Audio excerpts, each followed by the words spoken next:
అందరికీ నమస్కారం, శుభోదయం, జై శ్రీరామ్, జై హింద్, జై భారత్. సత్యమేవ జయతే అనేటువంటిది శాస్త్రవచనం, ఉపనిషత్తుల్లోపట ఉన్నది. సత్యమేవ జయతే, ముండకోపనిషత్తు సత్యమేవ జయతే అని తెలిపింది, అంటే సత్యం ఒకటే గెలుస్తుంది అని. అయితే ఈ సత్యం గురించి మనం తెలుసుకుందాం. ఉపనిషత్తులలో ఒక కథ ఉంది. అయితే పూర్వము సత్యవ్రత మహారాజు అని ఒక రాజు ఉండే. ఆయన ధర్మనిష్ట పరిపాలకుడు, ఎంతో నియతితో ధర్మంతో పరిపాలన చేసేవాడు. అయితే ఒకరోజు రాత్రిపూట దక్షిణ ద్వారం వద్ద తన యొక్క రాజ్యం లోపల అక్కడ పచార్లు చేస్తూ నిలబడి ఉన్నాడు అర్ధరాత్రి పూట. అయితే అప్పుడు ఏం జరిగిందంటే, తన యొక్క ఇంటి నుంచి, అంటే తన రాజ్యం నుంచి ఆ విధంగా రాత్రి పచార్లు చేస్తుండగా అటు ఇటు నడుస్తుండగా తన యొక్క రాజ్యం నుంచి ఆ దక్షిణ ద్వారం గుండా ఒక దివ్యమైనటువంటి మూర్తి బయటకు వెళ్తుంది, ఒక దేవతామూర్తి.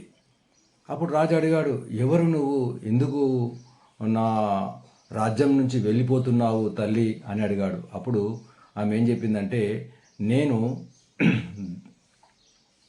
ధనలక్ష్మిని, నేను వెళ్ళిపోతున్నాను నీ నుంచి, నాకు అనుమతి ఇవ్వు అంటే, సరే తల్లి వెళ్ళిపో అని చెప్పాడు.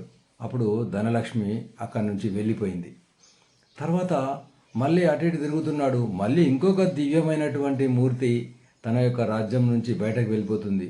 నువ్వెవరు తల్లి, నువ్వెందుకు వెళ్ళిపోతున్నావు, నీకేం ఆపద వచ్చింది, అసలు ఎవరు నువ్వు అని మళ్ళీ ఈ సత్యవేత మహారాజు ఆ దివ్యమైనటువంటి మూర్తిని అడిగాడు. అప్పుడు ఆమె ఏం చెప్పిందంటే, నేను దానంను, ఎక్కడైతే ధనం ఉంటుందో అక్కడే దానం ఉంటుంది, కాబట్టి నేను కూడా ఈ ధనం వెంబడ వెళ్ళిపోతున్నాను అని చెప్పాడు. సరే తల్లి వెళ్ళిపో అని రాజు అనుమతిచ్చాడు.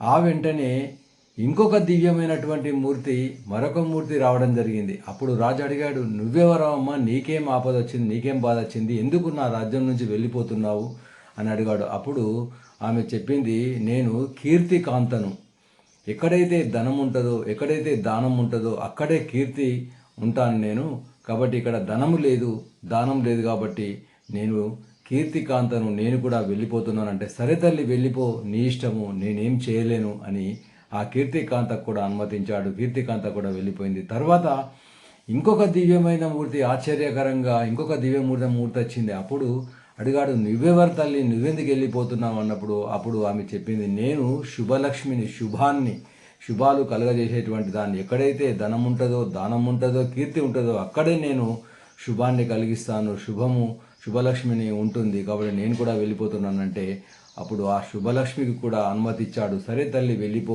నీకేం ఆపద వచ్చిందో అని చెప్పాడు. ఇంకా ఎటువంటి దివ్యమైనటువంటి మూర్తులను, లక్ష్ములను, ఇంకా ఎటువంటి తేజస్సులను చూడాల్సి వస్తుందని ఆశ్చర్యకరంగా ఎదురు చూస్తున్నాడు. అప్పుడు ఇంకొక దివ్యమైనటువంటి మూర్తి, తేజోమైనటువంటి మూర్తి వెలుగులీనుతూ ఇంకొక దివ్యమైనటువంటి కాంత బయటకు వచ్చింది. అప్పుడు ఎవరి తల్లి, నువ్వు ఎందుకు వెళ్ళిపోతున్నావు, నీకేం ఆపద వచ్చింది అని అడిగాడు. అప్పుడు ఆమె చెప్పింది, నేను సత్యాన్ని, ఎక్కడైతే ధనం ఉంటుందో, ఎక్కడైతే దానం ఉంటుందో, ఎక్కడైతే కీర్తి ఉంటుందో, ఎక్కడైతే శుభం ఉంటుందో, శుభలక్ష్మి ఉంటుందో, ఇవి 4 ఉన్న దగ్గరనే నేను ఉంటాను, కాబట్టి నీ దగ్గర ఇవన్నీ వెళ్ళిపోయాయి, కాబట్టి నేను కూడా వాటెంబట వెళ్తున్నానంటే, తల్లి నిన్ను మాత్రం విడిచిపెట్టను అని ఆ సత్యమూర్తి మీద, ఆ సత్యకాంత మీద, సత్యలక్ష్మి మీద, సత్యమైనటువంటి దివ్యకాంతి మీద, ఆ కాళ్ళ మీద, ఆమె కాళ్ళ మీద పడ్డాడు. తల్లి నిన్ను మాత్రం అనుమతించాను, నేను పట్టుకొనే ఇన్ని సంవత్సరాలు, ఇన్నేళ్లుగా పరిపాలిస్తున్నాను, నిన్ను తప్ప నాకు వేరే ఏం అవసరం లేదు, ధనము, దానము, కీర్తి ఏం అవసరం లేదు,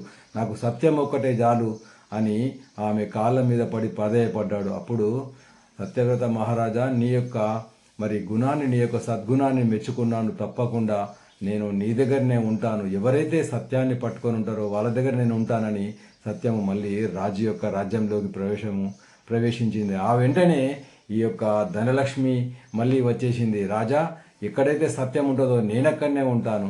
తర్వాత దానము వచ్చేసింది, ఎక్కడైతే సత్యం ఉంటుందో నేనక్కడనే ఉంటాను. తర్వాత కీర్తికాంత కూడా, ఎక్కడైతే సత్యం ఉంటుందో నేనక్కడనే ఉంటానని కీర్తికాంత వచ్చేసింది. ఎక్కడైతే శుభలక్ష్మి కూడా, ఎక్కడైతే సత్యం ఉంటుందో నేను కూడా అక్కడనే ఉంటానని, ఈ విధంగా ధనలక్ష్మి, దానలక్ష్మి, కీర్తికాంత లక్ష్మి, ఈ శుభలక్ష్మి అన్నీ కూడా సత్యం వెంబట వచ్చేసాయి. అంటే దీని అర్థం ఏంటంటే, సత్యమేవ జయతే, సత్యం ఒక్కటే గెలుస్తుంది, సత్యం ఒక్కటే అజరామరమైనటువంటిది అని చెప్పడానికి ఈ ఉపనిషత్తులలో కథ ఉంది. కాబట్టి మనం సత్యాన్ని సాధ్యమైనంత వరకు సత్యాన్ని పట్టుకొని ఉందామనేటువంటిదే ఈ యొక్క నీతి. ఈ వీడియో మీకు నచ్చినట్టయితే 10 మందికి షేర్ చేయండి, ఛానల్ను సబ్స్క్రైబ్ చేయండి. దేశం కోసం, ధర్మం కోసం. జై శ్రీరామ్.